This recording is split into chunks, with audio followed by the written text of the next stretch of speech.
Նորմալ է։ Շնորհակալ եմ։ Եթե թույլ կտաք երկրորդ հարցս նաև տամ, պարոն Կարապետյան, վերջին շրջանում իրավապահ մարմինները պարբերաբար հրապարակում են ձայնագրություններ, որտեղ ենթադրաբար խոսվում է ընտրակաշառքի մասին, ինձ հետաքրքրում է, թե ինչու է իշխանությունը կանգնալսում հենց կոնկրետ ձեր ուժին միայն։ Իմ գործընկերները արդեն պատասխանել են այդ հարցին մի 5 անգամ, կարծում եմ, որ իրենց պատասխանները բավարար են, չեմ ուզում ամեն անգամ բան անեմ, բայց հիմնական հարցը դա նա է, որ մեր հայրենակիցները, որոնք անաչառ պայքարի մեջ են, պետք է հիշեն, որ իրենց խոսքերը կարող է կոնտեքստից կտրվեն, կարող է ուրիշ ձև ներկայացվեն, պետք է հիշել մի բան, մեր պայքարը ինչի համար է, ուր ենք գնում եւ արժևորել է պայքարը։ Իսկ մնացողը գործընկերներս արդեն մի քանի անգամ նշել են։ Շնորհակալ եմ։ Շնորհակալություն, հարգելի գործընկերներ, միայն մեկ խնդրանք, յուրաքանչյուրդ մեկ հարց ուղեք, ապա կլինի եւս հարց տալու հնարավորություն, որպեսզի բոլորը օգտվեն հարցի հնարավորությունից, խնդրեմ Սիվիկեյը։ Շնորհակալություն։ Բարև ձեզ, Բարև ձեզ։ Շուտվանից ձեզ չէինք տեսնում։ Ասեմ, որ դուք հիմա իմ ծննդավայր Արտաշատում եք։ Շատ ուրախ եմ։ Գոհ են ձեր հայրենա, որ շփվում եք աշխատատեղերի Հարցում ստեղծումը։ չեմ արել, դեռ մոնիտորինգ չեմ արել, այնպես որ չեմ կարող պատասխանել։ Ուրախ եմ, որ կարողացել ենք այստեղ 180 մարդու ապահովել աշխատանքով։ Պարոն Կարապետյան, իմ հարցը վերաբերում է ձեր վերջին շրջանում հաճախ հնչող հայտարարություններին, որ Սամվել Կարապետյանը Հայաստանի հաջորդ վարչապետն է եւ այլն։ Մի տեսակ դիսկոմֆորտ չեք զգում, երբ որ նման հայտարարություն եք անում, հաշվի առնելով այն հանգամանքը, որ ընտրություններում ելքը որոշող ամեն դեպքում լինելու է քաղաքացու տված քվեն։ Տեսակ թքած ունենալու վերաբերմունքի դրսևորման կարծեք ականատես լինենք, երբ որ դուք դեռ ընտրությունները չսկսած, դեռ նույնիսկ քարոզարշավը չստացած, արդեն կանխորոշում եք, թե ով է լինելու Հայաստանի հաջորդ վարչապետ։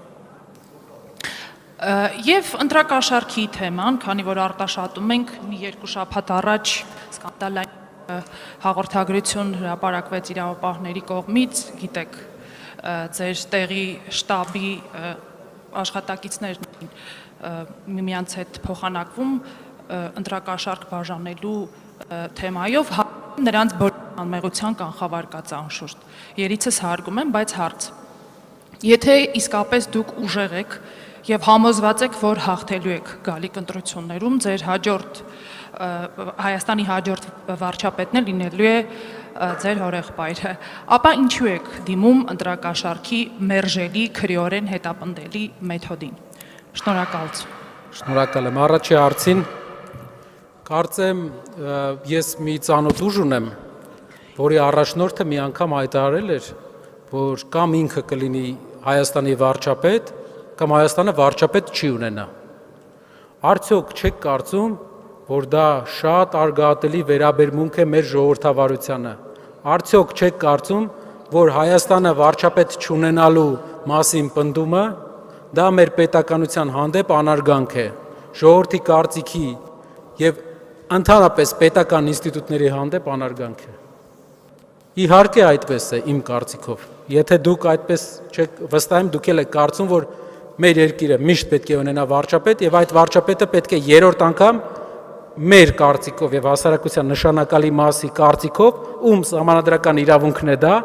մեր կարծիքով մեր երկրի վարչապետը երրորդ անգամ նույն մարդը պետքա չլինի, որովհետեւ ժամանակին այդ մարդը երրորդ ժամկետի համար գլխավորեց ժողովրդի դժգոհությունը։ Ժողովուրդը դժգոհ էր եւ այսօր էլ է դժգոհ, որովհետեւ վերջի 8 տարիները մենք չենք կարող ներկայացնել որպես մեր պատմության փայլուն շրջան ամենայն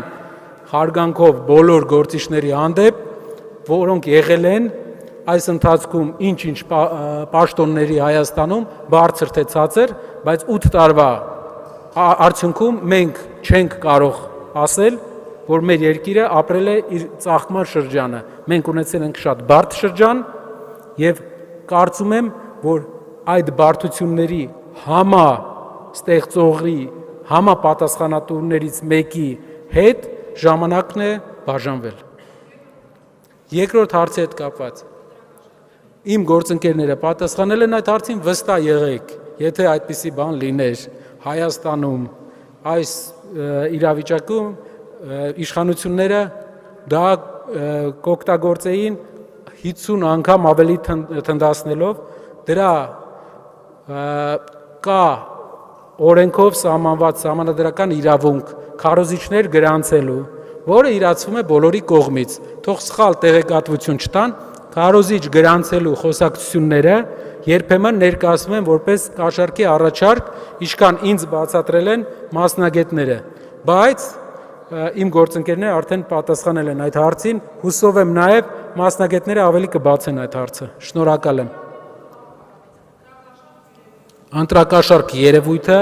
շատ վատ վերաբերմունք ունեմ, ընտրություններից առաջ 30,000 դրամ բաժանել աշխատակիցներին մի հիմնարկի ընտրություններից մի ամիս առաջ, հետո մարդկանց համար տարբեր աշխատանքներ խոսք տալ, շատ վատ վերաբերմունք ունեմ։ Հեծում նշանակել ձայն բերելու համար մարդկանց շատ վատ վերաբերմունք ունեմ։ Ես ընտրակաշառքներին, պետական հովանավորչությանը շատ վատ վերաբերմունք ունեմ։ Շնորհակալ եմ։ Ցուն Armenia Today խնդրեմ։ Շնորհակալություն։ Նախ